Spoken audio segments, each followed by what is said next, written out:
வீடியோவில் fried and ப்ரெஜுடைஸோட chapter 10 மற்றும் chapter 11 பார்க்கலாம். முதல்ல சாப்டர் 10 பார்க்கலாம் வாங்க. ஜேன் கொஞ்சம் கொஞ்சமாக உடம்பு சரியாயிட்டு வருது. நாள் ஃபுல்லாக எலிசபெத் ஜேன் கூடவே இருந்து பார்த்துக்கிறா. ஈவினிங்க்கு மேலே எல்லார் கூடயும் ட்ராயிங் ரூமில் தானே எல்லாருமே இருக்காங்க ஈவினிங்க்கு மேலே. அப்போ அந்த கொஞ்சம் நேரம் எலிசபெத் அவங்க கூட இருக்கா. அதே மாதிரி அன்றைக்கி மிஸ்டர் டார்சி ஏதோ எழுதிட்டுருக்காரு, லெட்டர் எழுதிட்டுருக்காரு போல். மிஸ் பிங்லி அவர் பக்கத்தில் உட்காந்துருக்காங்க. அவங்களுக்கு எப்போயுமே அதானே வேலை. அவரோட பக்கத்தில் உட்காந்துருக்காங்க. மிஸ்டர் பிங்லியும் அப்புறம் மிஸ்டர் ஹஸ்ட் அவங்க 2 பேரும் கார்டு கேம் விளையாடிட்டுருக்காங்க. அதை மிஸ்ஸஸ் ஹஸ்ட் பார்த்துட்ருக்காங்க. எலிசபெத் இந்த எம்ப்ராய்டர் மாதிரி செய்வாங்க. இந்த மாதிரி சும்மா இருக்க டைமில் படிக்கிறதோ இல்லை இந்த மாதிரி எம்ப்ராய்டிங் பண்ணுறது அந்த மாதிரி பண்ணுவாங்க. எலிசபெத் அதை பண்ணிவிட்டு டார்சியும் மிஸ் பிங்லியும் பேசுகிறது, அங்கே என்ன நடக்குதுன்றதை வேடிக்கை பார்த்துட்டே இருக்கா. மிஸ் பிங்லி டார்சியை ஏதாச்சும் ஒன்று அவர்கிட்ட பேச்சு கொடுத்துட்டே இருக்காங்க. இந்த மாதிரி கையெழுத்து நல்லா இருக்குது, அவர் லைனாக கரெக்டாக எழுதுறாரு, அதெல்லாம் சொல்லிக்கிட்டே இருக்காங்க. அதுக்கப்புறமா சொல்கிறாங்க, மிஸ் டார்சி அதுதான் மிஸ்டர் டார்சியோட தங்கச்சிக்கு தான் லெட்டர் எழுதிட்டுருக்காரு. அந்த லெட்டரை அவங்க படிக்கும்போது அவங்க ரொம்ப சந்தோஷப்படுவாங்கன்ட்டு அவங்க சொல்கிறாங்க. அவர் எதுவும் சொல்லலை, அமைதியாக இருக்கார். அப்போ திருப்பியும் சொல்கிறாங்க, நீங்கள் ரொம்ப ஸ்பீடாக எழுதுறீங்க அப்படின்ட்டு அவங்க சொல்கிறாங்க. அப்போ அதுக்கு மிஸ்டர் டார்சி சொல்கிறாரு, இல்லை நான் பொறுமையாக தான் எழுதுகிறேன் அப்படின்ட்டு அவர் சொல்கிறாரு. அப்புறமா சொல்கிறாங்க, உங்கள் சிஸ்டர்கிட்ட சொல்லுங்கள், நான் அவளை பார்க்க ஆசைப்பட்றேன்னு சொல்லுங்கள் அப்படின்ட்டு சொல்கிறாங்க. அதுக்கு மிஸ்டர் டார்சி சொல்கிறாரு, இதை நான் ஏற்கனவே ஒரு லெட்டரில் சொல்லிட்டேன் அப்படின்ட்டு சொல்கிறாரு. இதே மாதிரி ஏதாச்சும் ஒன்று சொல்லிகிட்டே இருக்காங்க. எதனா ஒன்று பேச்சு கொடுத்துட்டு அவர்கிட்ட பேசிகிட்டே இருக்கணும்னு நினைக்கிறாங்க. அவர் எழுதுவார்ல, அந்த டைம்லலாம் இந்த மாதிரி மயில் இறகுல ஏதாச்சும் ஒரு ரெக்கையில் ஷார்ப் பண்ணி தான் இங்கு தொட்டு தானே எழுதுவாங்க. அது சொல்கிறாங்க, உங்களோட பெண்ணு உங்களுக்கு பிடிக்கலன்னு நினைக்கிறேன், கொடுங்க, நான் நல்லா அதை சரி செய்வேன், உங்களுக்கும் சரி பண்ணி தரேன் அப்படின்ட்டு மிஸ் பிங்லி கேட்குறாங்க.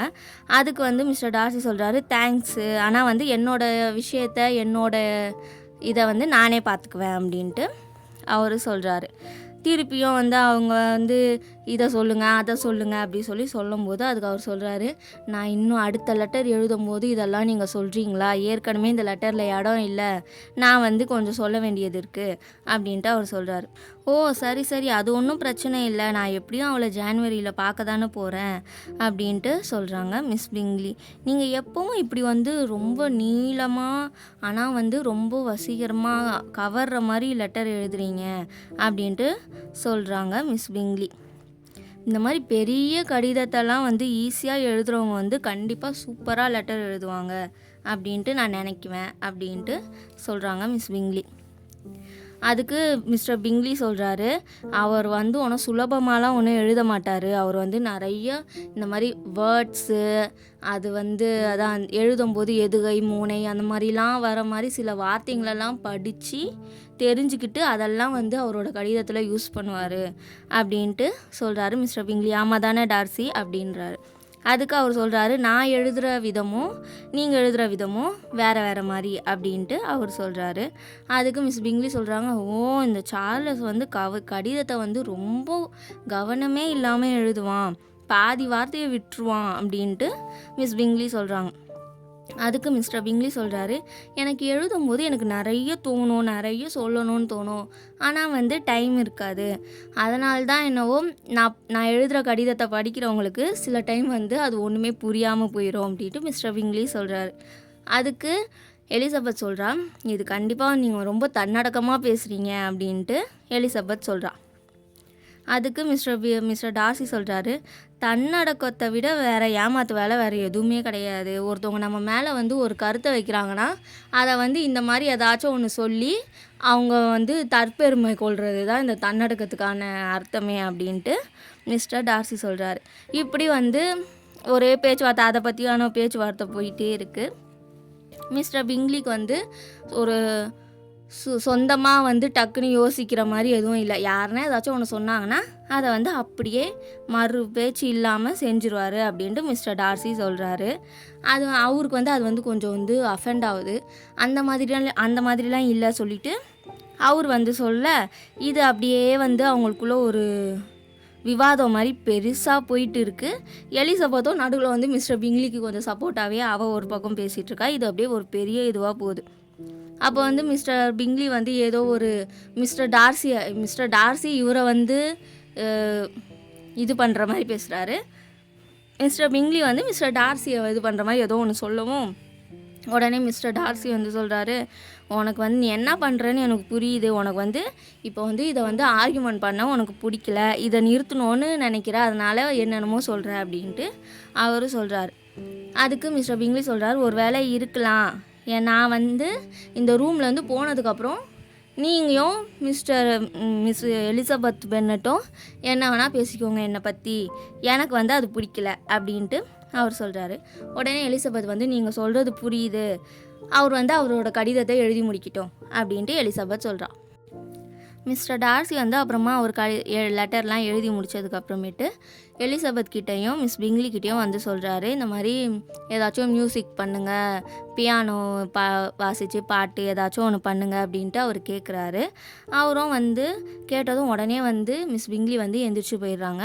அப்புறமா கொஞ்சம் ஒரு கொஞ்சம் பணிவாக கேட்டதும் எலிசபெத்தும் போய் உட்கார்றா. மிஸ் பிங்லி வந்து பியானோ வாசிச்சுட்டு இவங்க மிஸ்ஸஸ் ஹஸ்ட் இருக்காங்களா, அதான் இவங்களோட அக்கா, அவங்க வந்து பாட்டு பாடுறாங்க. எலிசபெத் வந்து அவங்க வாசிக்கும்போது அங்கே ஒரு மியூசிக் ஷீட் வச்சுருப்பாங்க, அதை பார்த்து தானே வாசிப்பாங்க. அதை வந்து எலிசபெத் வந்து திருப்பி வச்சுட்டு இருக்கா, இவங்க வாசிக்கிறாங்க. அப்போது வந்து அதை திருப்பி வச்சுட்டே இருக்கும்போது எலிசபெத் வந்து மிஸ்டர் டார்சியையும் கவனிக்கிறா. அவர் வந்து இவளையே பார்த்துட்ருக்காரு. இவளுக்கும் ஒன்றும் புரியலை, எதுக்கு இவர் பார்க்குறாரு, ஒருத்தவங்களை பிடிக்கலைன்னா இப்படி ஒரு பார்க்குறது வந்து ஒரு மாதிரி பிடிக்காதவங்கள பார்க்குற மாதிரி இல்லையே, இது ரொம்ப ஒரு வினோதமாக இருக்கே அப்படி சொல்லிட்டு அவள் யோசிக்கிறா. கடைசியில் நினைக்கிறா, அவர் வந்து அதுதான் இது சரி தவறு சொல்லி ஒரு கோட்பாடெல்லாம் வச்சுருக்காருல, அதில் நம்ம ஏதோ ரொம்ப பெரிய தப்பாக பண்ணியிருக்கோம் போல இருக்குது, அதனால தான் இப்படி பார்க்குறாரு அப்படின்ட்டு அவன் நினைக்கிறான். அவளுக்கு வந்து அவர் மேலே அவ்வளோ இன்ட்ரெஸ்ட்டும் இல்லை, அவளுக்கு வந்து அவ்வளோ பிடிக்கவும் இல்லை. அதனால் அவர் வந்து இவளை பற்றி என்ன நினைக்கிறாருன்னு அவளுக்கு கவலையும் இல்லை, அதை அவள் அப்படியே விட்டுறான். அதுக்கப்புறமா மிஸ்டர் டார்சி வந்து அவள் பக்கத்தில் போகிறாரு. போயிட்டு கேட்குறாரு, அதான் அன்றைக்கி வந்து ஒரு பாலில் வந்து அவர் முதல்ல டான்ஸ் ஆட மாட்டேனாரு, அடுத்த வாட்டி வந்து சொல்லும்போது இவள் வந்து ஆட மாட்டேன்னு சொல்லிட்டால, அதை பற்றி கேட்குறாரு. இப்படி வந்து நீங்கள் வந்து என் கூட டான்ஸ் ஆடாமல் அதை வந்து தடுத்துட்டிங்களே, அது வந்து உங்களுக்கு அது ரொம்ப பெரிய ஒரு சரிவுன்னு உங்களுக்கு தோணலையா அப்படின்ட்டு கேட்குறாரு. அதுதான் வந்து அவர் வந்து ஒரு பெரிய ஆள், அதான் அவர் அதை மீன் பண்ணி தான் கேட்குறாரு. டான்ஸ் ஆட மாட்டேன்னு சொல்லிட்டீங்க, அது வந்து உங்களுக்கு வந்து அது ஒரு இது தானே, உங்களுக்கு ஒரு லாஸ் தானே அது அப்படின்ட்டு அவர் கேட்குறாரு. அப்புறம் அவள் சிரிச்சுட்டு அப்படியே அமைதியாக இருக்கா. இவர் வந்து திருப்பியும் அந்த கேள்வியை கேட்குறாரு. அப்போ அவள் சொல்கிறா, எனக்கு ஃபஸ்ட்டே கேட்டுச்சு, ஆனால் வந்து டக்குன்னு எனக்கு வந்து என்ன சொல்கிறதுன்னு முடிவு பண்ண முடியல, நான் வந்து சரின்னு சொல்லணுன்னு தான் நீங்கள் வந்து எதிர்பார்த்துருப்பீங்க, அது எனக்கு தெரியும், ஆனால் நீங்கள் நினச்சதை வந்து நான் வந்து அதை வந்து நடக்க விடாமல் பண்ணுறது, அந்த மாதிரி விஷயம் எனக்கு பிடிக்கும், அதனால தான் நான் அப்படி பண்ணேன்னு நான் வந்து டான்ஸ் ஆட வேணான்னு முடிவு பண்ணி நான் சொன்னேன், இப்போ நீங்கள் என்னை வெறுத்துக்கோங்க அப்படின்ட்டு எலிசபெத் சொல்கிறா. அதுக்கு அவர் சொல்கிறாரு, எனக்கு தைரியம் இல்லை அப்படின்னு மிஸ்டர் டார்சி சொல்கிறாரு. மிஸ்டர் டார்சி வந்து எப்படியோ இப்போ இவ சொன்னதுக்கு வந்து ஒன்று அவர் திருப்பி வந்து இவளை வந்து கொஞ்சம், அதான் அவர் எப்பயும் அப்படி தானே பேசுவார், அசிங்கப்படுத்துகிற மாதிரியோ இல்லை அந்த அவமானப்படுத்துகிற மாதிரியோ அந்த மாதிரி தான் ஏதாச்சும் ஒன்று சொல்லுவாருன்னு அவள் எதிர்பார்த்தா. ஆனால் இவர் சொன்ன பதில் வந்து அவளுக்கு வந்து ரொம்ப வியப்பாக இருந்துச்சு. டார்சிக்கும் வந்து எலிசபெத்துக்கிட்ட மயங்கின மாதிரி வேறு எந்த பெண்ணுக்கிட்டேயும் அவரும் மயங்கினதில்லை. அவள் வந்து ரொம்ப ஒரு அவரோட ஸ்டேட்டஸ்க்கு ஏற்ற மாதிரி அவள் இல்லை, அதனால் இது வந்து ஒரு பிரச்சனை இல்லைன்ற மாதிரி அவர் நினைக்கிறாரு. மிஸ் பிங்லி இதெல்லாம் கவனிக்கிறாங்க. இதெல்லாம் சில விஷயத்துக்கு அவங்க பேசுகிறதையும் கேட்டாச்சு, கவனிச்சாச்சு. அவங்களுக்கு வந்து பொறாமையாக இருக்குது, அந்த அளவுக்கு எல்லாமே பார்த்துட்டாங்க. அவங்களோட தோழி அதான் ஜேன் கிட்ட அவங்க நல்ல மாதிரி தானே இருக்காங்க, அவங்கள வந்து ஒரு ஃப்ரெண்டாக தான் நினைக்கிறாங்க. ஜேன் வந்து சீக்கிரமாக சரியாயிடணும், அப்போ தான் வந்து இந்த எலிசபெத்தை வந்து நெதர்ஃபீல்ட்லேருந்து வெளியாக்க முடியும் அப்படின்ட்டு அவங்க நினைக்கிறாங்க. மிஸ் பிங்லி வந்து அடிக்கடி என்ன பண்ணுறாங்கன்னா, டார்சிக்கிட்ட வந்து ஏதாச்சும் ஒன்று பேசி, அதான் ஏற்கனவே சொல்கிறாங்களே உங்களுக்கு கல்யாணம் ஆகிருமா, அதுக்கப்புறம் வந்து உங்களுக்கு இப்படி ஒரு மாமியார் கிடைப்பாங்க அப்படி இப்படின்னு ஏதாச்சும் ஒன்று சொல்கிறாங்கல்ல, அந்த மாதிரி சொல்லி வந்து அவர் வந்து அப்போ தான் வந்து எலிசபெத்தை வந்து வெறுத்துருவார் அவளை விட்டு விலகுவார் அப்படின்ட்டு அந்த மாதிரி பண்ணுறாங்க மிஸ்ஸு பிங்லி. அதுக்கப்புறம் மறுநாள் என்ன ஆகுது, டார்சி கூட வந்து கார்டனில் நடக்கிறாங்க. நடக்கும்போது சொல்கிறாங்க, நீங்கள் வந்து உங்கள் மாமியாருக்கு வந்து கொஞ்சம் எப்படி பேசணும் அப்படின்ற மாதிரி கொஞ்சம் வந்து சொல்லி கொடுங்க. அதுக்கப்புறம் உங்களால் முடிஞ்சிச்சுன்னா அவங்களோட சின்ன பொண்ணுங்க இருக்காங்களே, கேத்ரினும் லிடியாவும், அவங்க வந்து இந்த மாதிரி ஆஃபீஸர்ஸ் பின்னாடியே சுற்றிட்டு இருக்காங்க, அதையும் வந்து கொஞ்சம் பார்த்துக்கோங்க. இது எதுக்கு சொல்கிறாங்கன்னா, இப்போ நெதர்ஃபீல்டில் வந்து ஒரு பார்ட்டி கொடுக்கறதா சொல்லியிருக்காருல்ல மிஸ்டர் பிங்லி, அதை சொல்கிறாங்க. அன்றைக்கி வந்து இவங்கெல்லாம் கொஞ்சம் இப்படி ஒழுங்காக இருக்கிற மாதிரி கொஞ்சம் பார்த்துக்கோங்க. அதுக்கப்புறம் இன்னொரு முக்கியமான ஒரு விஷயம் என்ன சொல்லணுன்னா, உங்களோட பெண்மணி, அதாவது எலிசபெத்தை தான் சொல்கிறா, அவங்க வந்து ரொம்ப ஆணவத்தோடையும் நாகரிகமாக நடந்துக்கிறதையும் அதுக்கான எல்லையை வந்து கொஞ்சம் சொல்லி கொடுங்க அப்படின்ட்டு மிஸ்டர் டார்சி கிட்ட சொல்கிறா. அதுக்கு அவர் சொல்கிறாரு, என்னோடய வீட்டோட சந்தோஷத்துக்காக இன்னும் உங்களுக்கு வேறு ஏதாச்சும் சொல்லணுமா அப்படி சொல்லி கேட்குறாரு. ஓ ஆமாம் சொல்லணும், அது இவங்களோட எலிசபெத்தோட அத்தை மாமா அங்கே டவுனில் இருக்காங்களே ஃபிலிப்ஸு, அவங்களோட ஃபோட்டோவையும் வந்து உங்களோட பெரியப்பா ஃபோட்டோ பக்கத்தில் வச்சுருங்க. அதான் பெம்பர்லியில் வந்து ஒரு கேலரி மாதிரி அவங்க ஒரு நிறைய அறைகள் வச்சுருப்பாங்க. அதில் கேலரின்னு ஒரு அறை வச்சு இவங்களோட ஜென்ரேஷனாக இருக்கிறவங்களோட ஃபோட்டோவெல்லாம் அங்கே மாட்டி வச்சுருப்பாங்க. அங்கே வந்து அவரோட பெரியப்பா பக்கத்தில் இவங்களோட ஃபோட்டோவை மாட்டி வைக்க சொல்கிறாங்க. அவங்க 2 பேருமே நீதிபதி தானே, ஒரே தொழில் தான். ஆனால் என்னென்னா 2 பேரோட வர சமூகம் தான் வேறு. அதான் அவங்க என்ன சொல்கிறாங்கன்னா ஸ்டேட்டஸ் பற்றி சொல்கிறாங்க. இந்த மாதிரி வந்து சொல்கிறாங்க. அதுக்கப்புறம் வந்து உங்களோட எலிசபெத்தை பொறுத்த வரைக்கும் சொல்லணுன்னா, அவளோட படத்தை வந்து வரைகிறதுக்கே முயற்சி பண்ணாமல் இருக்கிறது ரொம்ப நல்லது. எந்த ஓவியராலையும் அவளோட அந்த அழகிய கண்களுக்கு நியாயம் செய்ய முடியாது அப்படின்ட்டு சொல்கிறா. அதுக்கு மிஸ்டர் டார்சி சொல்கிறாரு, அந்த கண்களோட பாவனைகளை தான் புரிஞ்சு கொள்வது ரொம்ப கஷ்டம், அது ரொம்ப ஈஸி கிடையாது. ஆனால் அதோட நிறத்தையும் வடிவத்தையும் அந்த கண்ணிமைகளையும் அழகாகவே வரையலாம் அப்படின்ட்டு அவர் சொல்கிறாரு. அப்படியே இவங்க பேசிகிட்டே இருக்கும்போது அங்கே வந்து மிஸ்ஸஸ் ஆஸ்ட்டும் எலிசபெத்தும், அதான் அவளோட அக்காவும் எலிசபெத்தும் வராங்க. வந்துட்டு இவங்க மிஸ் பிங்லிக்கு உடனே என்னடா இவ்வளோ நேரம் நம்ம பேசுனது ஏதாச்சும் கேட்டிருப்பாங்களோன்னு ஒரு டவுட்டோடையே கேட்குறா. நீங்கள் நடக்கிறதுக்கு வருவீங்கன்ட்டு எனக்கு தெரியலையே அப்படின்ட்டு அவள் சொல்கிறான். அதுக்கு மிஸ்ஸஸ் அஸ்ட்டு சொல்கிறாங்க, வெளியே வரீங்கன்னு என்கிட்ட சொல்லாமையே நீ பாட்டுட்டு ஓடி வந்துட்ட அப்படின்ட்டு சொல்லிவிட்டு அவங்க என்ன பண்ணுறாங்க, டார்சியோட ஒரு கையை பிடிச்சிட்டு தான் மிஸ் பிங்லி நிற்கிறாங்க. அவரோட இன்னொரு கையை பிடிச்சிட்டு அவங்க ஒரு பக்கம் வந்து எலிசபெத்தை விட்டுட்டு போயிட்டாங்க. இது வந்து அவருக்கு டார்சிக்கு புரியுது, இது வந்து ரொம்ப ஒரு மாதிரி ரூடாக இருக்குன்ற மாதிரி அவர் நினைக்கிறாரு. அவர் சொல்கிறாரு, அப்புறம் அவங்க போகக்கூடிய அந்த கார்டனில் பாதை வந்து ரொம்ப அகலம் இல்லாமல் இருக்குது, இந்த இடத்துல வந்து நம்ம 4 பேர் வந்து நடக்க முடியாது, அதனால் நம்ம திரும்பி வீட்டுக்கே போயிடலாம் அப்படின்ட்டு அவர் சொல்கிறாரு. அதுக்கு வந்து எலிசபெத் உடனே சொல்கிறா, வேணாம் உங்களோட நீங்கள் இப்படி 3 பேர் நடக்கிறதே ரொம்ப இந்த குரூப் வந்து நல்லா இருக்குது, இதில் 4ஆவதாக நான் சேர்ந்தேன்னா அது நல்லா இருக்காது, நீங்கள் போங்க நான் வந்து கிளம்புறேன்னு சொல்லிவிட்டு அங்கேருந்து சிரிச்சுட்டு ஓடி வந்துடுறா. அவன் நினைக்கிறா, ஐயோ 2 நாளில் வந்து எப்படியோ நம்ம வீட்டுக்கு போயிடுவோம்னு சொல்லி கொஞ்சம் சந்தோஷப்படுறா. ஜேன் வந்து கொஞ்சம் ஏற்கனவே வந்து கொஞ்சம் குணமாயிடுறா. அன்றைக்கி மாலையிலே வந்து ஒரு 2 மணி நேரம் வந்து அவர் ரூமை விட்டு வெளியே வந்து இருக்கா. இதோட சாப்டர் 10 முடியுது. இப்போ ப்ரைட் அண்ட் ப்ரெஜுடைஸோட சாப்டர் 11 பார்க்கலாம். டின்னர் முடிஞ்சதும் எலிசபெத் வந்து உடனே ஜேனோட அறைக்கு போகிறா. போயிட்டு அவள் வந்து எப்படி இருக்கா, நல்லா இருக்காளா, ஓகேவா எல்லாம் பார்த்துட்டு அவளையும் கூட்டிகிட்டு ட்ராயிங் அறைக்கு வரா. வந்ததும் இங்கே ஜெயினோட ஃப்ரெண்ட்ஸாக அந்த 2 சிஸ்டர்ஸும் வந்து நல்லா வந்து வா அப்படி சொல்லி நல்லா உட்கார வச்சு நல்லா பேசுகிறாங்க. இந்த அளவுக்கு வந்து ஜேன் கூட வந்து இணக்கமாக ரொம்ப க்ளோஸாக பேசி எலிசபெத் பார்க்கவே இல்லை. ஆனால் இவ்வளோ நேரம் ஒரு மணி நேரம் நல்லா சிரித்து பேசி நல்லா விளையாட்டாக இருந்தவங்க ஆண்கள்லாம் மற்றவங்க எல்லாம் மிஸ்டர் பிங்லி, டார்சி, மிஸ்டர் ஹஸ்ட் எல்லாரும் அங்கே வந்ததும் அவங்களோட மொத்த கவனமும் அவங்க பக்கம் திரும்பிடுச்சு. மிஸ் பிங்லி வந்து அப்படியே வந்ததும் மிஸ்டர் டார்சியை பார்த்து, அவர் அங்கே தான் வந்துட்டு தான் இருக்கார், இன்னும் ஃபுல்லாக கூட உள்ளே வந்து இங்கே பக்கத்தில் வரல, அதுக்குள்ளே வந்து அது இதுன்னு ஒன்று பேச ஆரம்பிச்சிடுறாங்க. அதுக்கப்புறம் மிஸ்டர் ஹஸ்ட்டு இவளை பார்த்ததும் வந்து டார்சி வந்து ஜேனை பார்த்ததும் அவர் வந்து கொஞ்சம் விஷ் பண்ணிவிட்டு அவர் போகிறாரு. மிஸ்டர் ஹஸ்ட்டு வந்துட்டு ஏதோ கடமைக்குன்னு விஷ் பண்ணிட்டு அப்படி போயிடுறாரு. அதுக்கப்புறமா மிஸ்டர் பிங்லி வராரு. அவர் வந்து ரொம்ப சந்தோஷப்படுறாரு. அவளை வந்து ரொம்ப அன்பாக வந்து விஷ் பண்ணிவிட்டு அவளுக்கு நல்லா சௌகரியமாக இருக்கா, அங்கே வந்து இந்த மாதிரி ரூம்லலாம் வந்து அங்கெல்லாம் குளிராக இருக்கிறதுக்காக ஒரு நெருப்பு மூட்டுறதுக்காகவே ஒரு இடம் வச்சுருப்பாங்க. அந்த இடத்துல வந்து அதெல்லாம் சரி செய்கிறாரு. எல்லாம் கரெக்டாக இருக்கா சொல்லி அவங்க எங்கே உட்காந்தா கரெக்டாக இருக்கும் எல்லாமே பார்த்து பண்ணுறாரு. அதுக்கப்புறமா வந்து மிஸ்டர் ஹஸ்ட் இருக்கார்ல, அவர் வந்து கார்ட் கேம் விளையாடுறதுக்கு கூப்பிட்றாரு. ஆனால் யாருமே வரல. எல்லாரும் வந்து விளையாட விருப்பம் இல்லைன்ற மாதிரி சொன்னதும் அவர் வந்து அங்கேயே அவர் உட்காந்த இடத்துலையே தூங்க ஆரம்பிச்சிடுறாரு.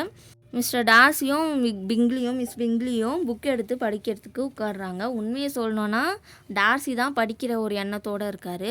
மிஸ் பிங்லிக்கு வந்து அவர் பக்கத்தில் இருக்கணும், அவர்கிட்ட எதனா பேச்சு கொடுத்துட்ருக்கணும், அவர்கிட்ட வந்து ஏதாச்சும் இவன் மேலே இருக்க இன்ட்ரெஸ்ட் அதிகப்படுத்தணும். அதுக்காக என்னெல்லாம் பண்ணணுமோ அதை தானே மிஸ் பிங்லி பண்ணிகிட்ருக்காங்க.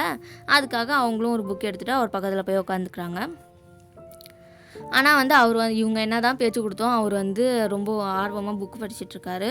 அவளுக்கு வந்து அப்படியே எல்லார்கிட்டையும் மாற்றி கொஞ்சம் பேச்சு கொடுக்குறா. ஆனால் வந்து யாருமே வந்து அவ்வளோவா இதுவாக பேசலை. ஒரு பக்கம் வந்து இவர் வந்து மிஸ்டர் பிங்லி வந்து ஜேன் பக்கத்துலேயே உட்காந்து அவங்க கூடயே பேசிகிட்ருக்காரு. வேறு யார் கூடயும் அவர் பேசலை. அவங்க 2 பேர் தனியாக பேசிகிட்ருக்காங்க. எலிசபெத் வந்து அப்படியே அவங்களுக்கு முன்னாடி வந்து ஒரு ஓரத்தில் அவள் உட்காந்துருக்கா. இதெல்லாம் பார்த்து அவ்வளோ சந்தோஷப்படுறா. இங்கே வந்து மிஸ் பிங்லி வந்து என்ன பண்ணியும் வேலைக்கு அவளை சொல்லி புக்கை எடுத்து வச்சுட்டு அந்த அறையே வந்து சுற்றி நடக்கலாம். அப்போயாச்சும் டார்சி நடக்கிறாங்கல்ல, நடக்கும்போது வந்து டார்சி வந்து அப்போயாச்சும் பார்க்கலாம் அப்படி சொல்லி கவனம் செலுத்துகிறாரா பார்க்கலான்னு எந்திரிச்சு நடக்கிறாங்க. அப்போயும் அவர் கவனிக்கிற மாதிரி தெரியல. உடனே போய் எலிசபெத் கிட்டே போயிட்டு, வா நீயும் வந்து நட, இது வந்து கொஞ்சம் நல்லா புத்துணர்வாக இருக்கும், ஒரே இடத்துல உட்காந்துருக்கிறதுக்கு கொஞ்சம் எழுந்துச்சு நடந்தால் நல்லாயிருக்கும், வா சொல்லி கூப்பிட்றாங்க. எலிசபெத்தும் சரி சொல்லிவிட்டு எழுந்திரிச்சு நடக்கிறான். அப்போ வந்து உடனே வந்து இவ்வளோ நேரம் வந்து கவனிக்கவே இல்லை அவர். எலிசபெத்தும் எழுந்துச்சு நடந்ததும் அவரும் வந்து கவனிக்கிறாரு. அவருக்கே தெரியாமல் வந்து புக்கை மூடிடுறாரு. அப்படியே பார்த்துட்டு இருக்கும்போது அப்புறம் மிஸ் பிங்லி வந்து அவரையும் கூப்பிட்றாங்க, வாங்க நடக்கலான்ட்டு. ஆனால் அவர் சொல்கிறாரு, வேணாம் நீங்கள் வந்து ஏதோ ஒரு 2 நோக்கத்தோடு தான் நடக்குவீங்க, அதுக்கு வந்து நான் வந்து அதுக்கு தடையாக இல்லை, இருக்க விரும்பலை, நான் இங்கேயே உட்காந்துக்கிறேன் அப்படின்ட்டு அவர் சொல்கிறாரு. அப்போ வந்து மிஸ் பிங்லிக்கு வந்து இவர் எதை மீன் பண்ணுறாரு, எதை வச்சு இவர் இப்படி சொல்கிறாரு, உனக்கு ஏதாச்சும் புரியுதா அப்படிங்கிற மாதிரி அவள் கேட்குறா எலிசபெத் கிட்ட. அவள் இல்லைன்னு சொல்லவும் அவளுக்கு வந்து ஆனால் தெரிஞ்சுக்கணும், இப்போ அவர் என்ன 2 நோக்கம்னு சொன்னார், அது என்னன்னு தெரிஞ்சுக்கணும்னு அவள் நினைக்கிறா. எலிசபெத் சொல்கிறா, வேணாம் அவர்கிட்ட எதுவும் கேட்காம இருக்கிறதே நல்லது, அவர் வந்து நம்மளை வந்து ஏதாச்சும் இதுவாக சொல்கிறதுக்கு தான் அவர் வந்து அப்படிலாம் பேசுகிறாரு, அதனால் அதை வந்து கவனிக்காமல் விட்றதே நல்லதுன்னு சொல்கிறா. ஆனால் வந்து மிஸ் பிங்லி அதை கேட்காம அவர்கிட்ட திரும்பியும் கேட்குறாங்க, என்னத்தை சொல்ல வரீங்க அப்படின்ட்டு. அப்போ அவர் சொல்கிறாரு, எனக்கு அதை சொல்கிறதுக்கு எனக்கு எந்த ஆட்சேபனையும் இல்லை. ஒன்று நீங்கள் 2 பேரும் வந்து ஏதோ ரகசியம் பேசுவீங்க, நடந்துக்கிட்டே டைம் பாஸ் பண்ணுவீங்க, இல்லைனா அவர் என்ன அதான் மிஸ் பிங்லி வந்து என்ன நினச்சி நடக்கிறாங்கன்னா, நடக்கும்போது வந்து அவங்க வந்து கொஞ்சம் இதுவாக இருப்பாங்களாமா, ஆண்கள் வந்து அவங்கள பார்க்குற மாதிரி இருக்குமாமா நடக்கும்போது அவங்களோட உருவம், அதனால அதை இது பண்ணி தான் அவங்க நடக்கவே எண்ணிக்கிறாங்க. அதுக்கப்புறமா தான் எலிசபெத்தையும் கூப்பிட்டு நடக்க வைக்கிறாங்க. அதை தான் அவர் சொல்கிறாரு, அதுக்காகவும் இருக்கலாம், அதுக்கு வந்து உங்களோட நோக்கம் 2வதாக இருந்துச்சுன்னா நான் இங்கேயே உட்காந்து நான் பார்க்குறேன் அப்படிங்கிற மாதிரி அவர் சொல்கிறாரு. உடனே வந்து இவங்களுக்கு ஒரு மாதிரி ஆயிடுது, என்ன இவர் மிஸ் பிங்லி சொல்கிறாங்க, இப்படி சொல்லிட்டாரு, என்ன இவர் இப்படி பேசுகிறா, இவர் இப்படி சொன்னதுக்கு அவர் எப்படி தண்டிக்கலாம் அப்படின்ட்டு எலிசபெத் கிட்டே கேட்குறாங்க மிஸ் பிங்லி. அதுக்கு எலிசபெத் சொல்கிறா, அதெல்லாம் செய்யணுன்னா ஒன்றும் கஷ்டம்லாம் ஒன்றும் கிடையாது, நம்ம வந்து மாற்றி அவர் கிண்டல் பண்ணலாம், நீங்கள் தான் ரொம்ப 2 பேரும் க்ளோஸ் ஆச்சே, உங்களுக்கு கண்டிப்பாக தெரியும் என்ன பண்ணணும் அப்படின்னு சொல்லிட்டு எலிசபெத் சொல்கிறா. அதுக்கு அவங்க சொல்கிறாங்க, இல்லை ஆனால் எனக்கு ஒன்றுமே அதெல்லாம் எனக்கு தெரியல, கிண்டல் பண்ணுறதுக்கெலாம் டக்குன்னு தோணணும், நமக்கு அதெல்லாம் வருமா தெரியல, ஆனால் அதை நம்ம பண்ணோன்னா கண்டிப்பாக அவர் நம்மளை வந்து ஜெயிச்சிடுவார், அப்புறமா நம்ம தோல்வியான மாதிரி இருந்தால் அது அவருக்கு ஒரு வெற்றி தானே அப்படிங்கிற மாதிரி மிஸ் பிங்லி சொல்கிறாங்க. அப்புறம் நம்ம அவரை பார்த்து காரணமே இல்லாமல் சிரிக்கிறோம் அப்படிங்கிறது மட்டும் அவருக்கு தெரிஞ்சிச்சுன்னா அது அவருக்கு இன்னொரு பெரிய ஒரு வெற்றி தான் அப்படின்ட்டு மிஸ் பிங்லி சொல்கிறாங்க. அதுக்கு எலிசபெத் சொல்கிறா, மிஸ்டர் டார்சியை பார்த்து சிரிக்க முடியுமா? அவரை மாதிரி நிறைய பேர் வந்து எனக்கு அறிமுகமாகாமல் இருக்கிறது நல்லதுன்னு நான் நினைக்கிறேன். இப்படி சிரிக்கவே மாட்றாரு அவர். எனக்கு சிரிக்கிறதுனா ரொம்ப பிடிக்கும். என்னோட சுற்றி இருக்கவங்க நிறைய பேர் இந்த மாதிரி இல்லாமல் இருந்தால் நல்லாயிருக்குங்கிற மாதிரி எலிசபெத் சொல்கிறா. அப்போது மிஸ்டர் டார்சி சொல்கிறாரு, மிஸ் பிங்லி வந்து எனக்கு வந்து அவங்களே பெருமை சேர்த்துட்டாங்க. மனுஷங்களில் வந்து புத்திசாலியாகவும் சிறந்தவர்களாகவும் இருக்கிறவங்க வந்து இந்த மாதிரி நகைச்சுவை பண்ணுறேன்னு சொல்லிட்டு அதையே குறிக்கோளாக வச்சு சுற்றிட்டுருக்கவங்க கிட்ட கேலிக்குரியவர்களா, அதான் அவங்களால வந்து கேலிக்குரியவர்களாக மாற்றப்படலாம் அப்படின்ட்டு டார்சி சொல்கிறாரு. அதுக்கு எலிசபெத் இருக்கலாம், ஆனால் அந்த வகையில் நான் வந்து இல்லைன்ட்டு நான் நம்புகிறேன் அப்படின்ட்டு எலிசபெத் சொல்கிறா. நான் வந்து அந்த மாதிரி ஒன்றும் பண்ண மாட்டேன் யாரையும் அப்படின்ட்டு சொல்கிறா. என்னோடய வாழ்க்கையில் ஏன் முன்னாடி நான் பார்க்குற சில விஷயங்களை பார்த்து நான் சிரிப்பேன், அவ்வளோதான். ஆனால் உங்களுக்கு அந்த மாதிரி இல்லை, நீங்கள் வந்து அந்த மாதிரி கிடையாதுன்ட்டு அவள் சொல்கிறா. இப்படி எலிசபெத்தும் மிஸ்டர் டார்சியும் பேசிகிட்ருக்காங்க. அப்போ வந்து மிஸ் பிங்லி கேட்குறாங்க, உன்னோட எக்ஸாமினேஷன்லாம் முடிஞ்சிடுச்சா டார்சியை பற்றி, இப்போ என்ன ரிசல்ட்டுன்னு சொல்லு அப்படின்ட்டு அவங்க கேட்குறாங்க. அதுக்கு எலிசபெத் சொல்கிறா, அவருக்கு வந்து எந்த குறையும் இல்லை, அவர் ரொம்ப ஒரு பர்ஃபெக்டான ஒரு ஆள் தான் அப்படின்ட்டு எலிசபெத் சொல்கிறா. அதுக்கு மிஸ்டர் டார்சி சொல்கிறா, இல்லை நான் அப்படியெல்லாம் ஒன்றும் சொல்லலை, என்கிட்டயும் நிறைய தவறுகள்லாம் இருக்குது, ஆனால் அதெல்லாம் வந்து ஒரு புரிஞ்சிக்கக்கூடியது தான். என்னோட கோவத்துக்கு வந்து என்னால் பொறுப்பு சொல்ல முடியாது, அதை வந்து என்னால் கட்டுப்படுத்தவும் முடியாது. மற்றவங்கள பொறுத்தவரை அது வந்து என்னால் ரொம்ப கட்டுப்படுத்த முடியாத ஒரு விஷயம். அவங்களோட முட்டாள்தனத்தால் பண்ணுற தவறுகள், எனக்கு எதிராக சில தீமைகள்லாம் செய்வாங்க, அதெல்லாம் வந்து என்னால் மறக்க முடியாது. என்னோடய கோபம் வந்து வெறுப்புன்னு கூட சொல்லலாம். ஒரு தடவை அவங்க மேலே வந்து எனக்கு இருந்த ஒரு நல்ல அபிப்பிராயம் வந்து மாறிச்சுன்னா அது கடைசி வரைக்கும் அப்படி தான் இருக்கும் அப்படின்ட்டு மிஸ்டர் டார்சி சொல்கிறாரு. அதுக்கு எலிசபெத் சொல்கிறா, இது வந்து ஒரு தோல்வி தான் அப்படின்னு எலிசபெத் சொல்கிறா. அதுக்கு மிஸ்டர் டார்சி சொல்கிறாரு, நம்ம வாழ்க்கையில் வந்து நிறைய பாடம் வந்து நமக்கு சொல்லித்தரோம், சில விஷயங்களை நமக்கு கற்றுத்தரோம் அப்படின்ட்டு மிஸ்டர் டார்சி சொல்கிறாரு. அதுக்கு வந்து எலிசபெத் சொல்கிறா, உங்களுடைய குறை வந்து எல்லாரையும் வந்து வெறுக்கிற குணம்தான் அப்படின்ட்டு அவள் சொல்கிறா. அதுக்கு மிஸ்டர் டார்சி சொல்கிறாரு, உன்னோட குறை வந்து வேணும்னே அவங்கள வந்து தவறாக புரிஞ்சுக்கிறது தான் அப்படின்ட்டு சிரிச்சுக்கிட்டே அவர் சொல்கிறாரு. மிஸ் பிங்லிக்கு வந்து இவங்க 2 பேர் தானே பேசுகிறாங்க, அவங்களுக்கும் அதில் பேசுகிறதுக்கு ஒரு சம்மந்தம் இல்லை. அவங்களுக்கு அங்கேயே நிற்க பிடிக்கல. உடனே அவங்க அங்கேருந்து வந்து நான் வந்து மியூசிக் வாசிக்க போகிறேன் அப்படி சொல்லிட்டு ஒரு பக்கம் போகிறாங்க. அதுக்கப்புறம் அவங்க அக்காட்ட கேட்குறாங்க, இந்த மாதிரி வந்து மிஸ்டர் ஹஸ்ட் வந்து தூங்கிட்டுருக்காரு, நான் மியூசிக் வாசித்து அதை வந்து அவரை எழுப்பிடுவேன், நீ ஏதாச்சும் நினைக்கிறியா அப்படின்னா, அதெல்லாம் ஒன்றும் பிரச்சனை இல்லைன்ற மாதிரி அவங்க சொல்கிறாங்க. அதுக்கப்புறம் அவங்க போய் பியானோ வாசிக்க போகிறாங்க. கொஞ்ச நேரம் கழித்து டார்சி வந்து நடந்ததெல்லாம் யோசிக்கிறாரு. அவருக்கு வந்து எலிசபெத்துக்கு வந்து ரொம்ப கவனம் கொடுத்துட்டதா நினைக்கிறாரு. ஆனால் வந்து அவர் அதை நினச்சி வருத்தமும் படல. இதோட சாப்டர் 11 முடியுது. அடுத்த சாப்டரில் பார்க்கலாம். Bye friends. மறக்காமல் என்னோடய கதைகள் தமிழ் சேனலை சப்ஸ்கிரைப் பண்ணிக்கோங்க ஃப்ரெண்ட்ஸ். பாய்.